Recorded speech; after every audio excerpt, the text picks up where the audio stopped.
He expected a plain bride, but the wild beauty who arrived stole his soul. West Love Story *. The sun beat down on the Wyoming prairie like God's own forge, turning the cracked earth into a furnace that sucked the life from everything it touched.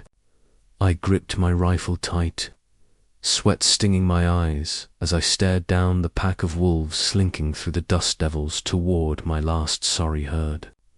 Their yellow eyes gleamed with hunger, mirroring the desperation clawing at my gut. One beast, bigger than the rest, lunged at a straggling calf, jaws snapping like a bear trap.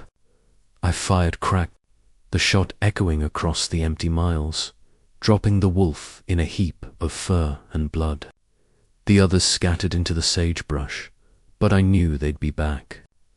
Hell, everything came back to haunt a man out here. The drought, the loneliness, the ghosts. For years, since Clara left me, taken by that damned fever that swept through like a thief in the night, I'd buried her under the lone cottonwood by the creek, her laughter silenced forever, leaving me to rattle around this forsaken ranch in the shadow of the bighorns. The barn sagged like an old drunk, the well coughed up mud, and my cattle were skin and bones. Survival wasn't living, it was just hanging on by your fingernails. That's why I'd swallowed my pride and penned that letter to the matrimonial agency in Denver. No flowery words, just plain truth.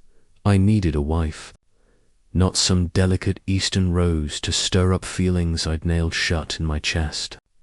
A sturdy woman, plain as prairie grass, to share the load without cracking open the wounds. Beauty, I'd had that with Clara, and it had nearly killed me when it was gone. No, I wanted grit, not grace someone to mend fences and bake bread, not haunt my dreams. The telegram came like a slap. Bride arriving noon train, Silver Gulch.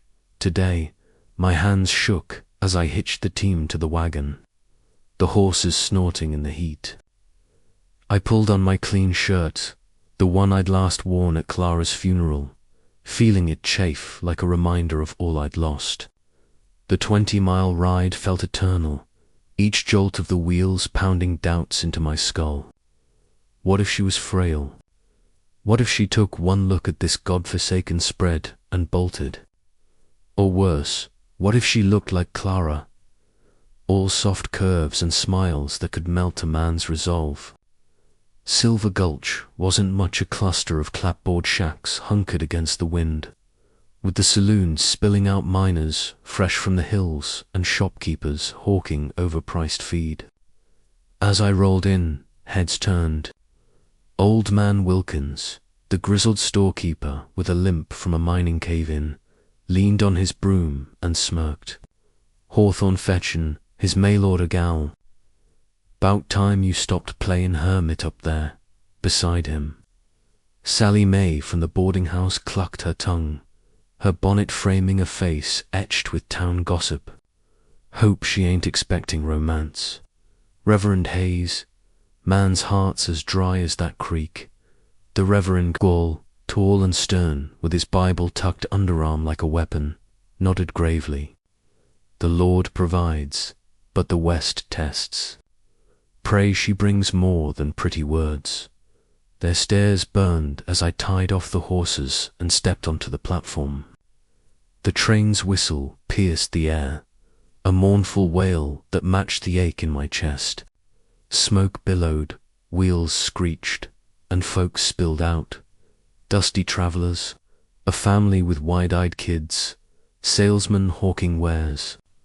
I scanned Emil, heart thumping like a war drum, searching for plainness, a sturdy build, maybe a homespun dress, eyes that didn't pierce.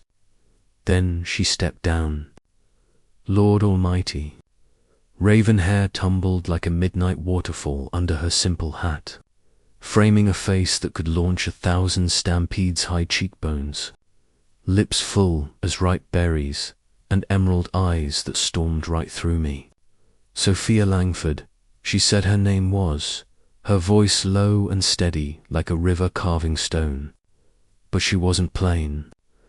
She was wildfire incarnate, her figure curving in ways that made a man's blood run hot, even in that modest travel dress. The crowd hushed, then buzzed. Wilkins whistled low. That ain't no workhorse bride. What's a wildcat like her doing with Hawthorne? Sally Mae whispered to the Reverend, mark my words. She's running from something, scandal, maybe a broken heart back east. I managed a nod, my tongue thick as leather. Miss Langford. Our hands brushed as I hefted her trunk. Just a feather touch. But it jolted me like lightning, awakening hungers I'd sworn off. Forbidden heat surged, clashing with the ice around my heart. Clara's memory flashed, her gentle smile, the way she'd fit against me on cold nights. This woman, she'd shatter me if I let her close. The ride back was torture, the wagon creaking under silence, thick as molasses. I stole glances her profile against the endless sky, those eyes scanning the horizon like she owned it. Not what you expected. I grunted, voice rough. She turned, her gaze locking mine, stirring depths I didn't want explored. Expectations are for fools. Mr. Hawthorne. I've learned that the hard way. Her words hung heavy, laced with unspoken pain that echoed my own. What chains had she broken? What shadows chased this beauty west? By the time we crested the rise to the ranch, my mind raced with questions. My heart a tangled mess of dread and unwelcome yearning. She surveyed the place, the sagging roof, the thirsty fields with a spark in her eyes. It's got potential, she said softly. Potential, the word mocked me. I'd come seeking a partner, not this enigma who'd already cracked my armor. As she stepped inside, her scent wildflowers and deterred mansion lingered, promising storms I wasn't sure I could weather.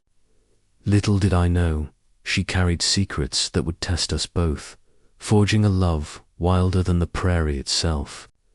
But that day, as the sun dipped low, I felt the first stirrings, not just survival, but something dangerously alive.